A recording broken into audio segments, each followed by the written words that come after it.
नमस्कार,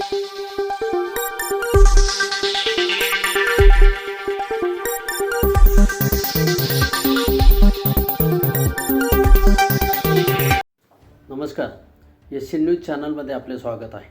निफाड शहरामध्ये घडलेल्या घटनेने संपूर्ण नाशिक जिल्हा हादरलेला आहे.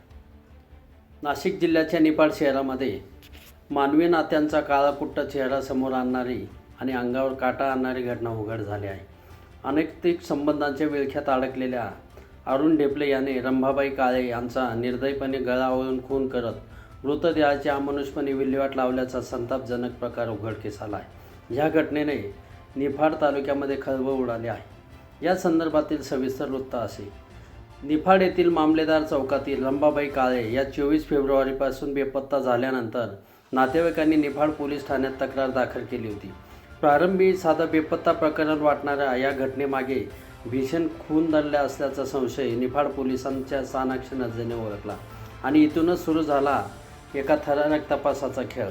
ग्रामीण पोलीस अधीक्षक बाळासाहेब पाटील, अपर पोलीस अधीक्षक आदित्य मिरखेलकर, विभागीय पोलीस अधिकारी कांतीलाल पाटील यांच्या मार्गदर्शनाखाली पोलीस निरीक्षक गणेश गुरव, सहाय्यक पोलीस निरीक्षक सोनल फडोल, PSI विजय गायकवाड यांनी अक्षरशः तपासाची चक्रे झपाट्याने फिरवत आरोपीच्या प्रत्येक हालचालीवर बारीक नजर ठेवली. आरोपी अरुण ढेपले हा सुरुवातीला मी नाही त्यातला असा बनाव करत पोलिसांना गुंगारा देण्याचा प्रयत्न करत होता. मात्र निफाड पोलिसांच्या चौकशीसमोर त्याचे सगळे डाव कोसळले. पोलिसांनी मानसिक दबाव, तांत्रिक तपास आणि अचूक निरीक्षण यांचा संगम साधत आरोपीला कोंडीत पकडले. गुन्ह्याची कबुली देताना आरोपीने थरकाप उडवणारा खुलासा केला. रंभाबाई काळे यांचा गळा आवळून खून केल्यानंतर मृतदेह पोत्यात कोंबला, त्यात दगड भरले आणि देवपूर रोड लगतच्या पडक्या विहिरीमध्ये मृतदेह फेकून दिला. इतकंच नव्हे तर गुन्हा पचवण्यासाठी वीज प्राशन करून स्वतःला वाचवण्याचा केविलवाणा प्रयत्नही त्याने केला.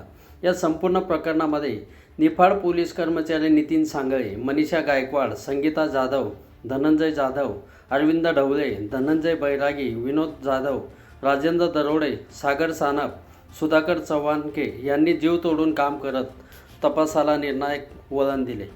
मात्र निफाड शहरामध्ये घडलेल्या ह्या घटनेने संपूर्ण निफाडसह नाशिक जिल्हा हादरलेला आहे. SN न्यूजसाठी प्रतिनिधी निफाड. धन्यवाद.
ए, विकी, ए, थांब. ए, विकी.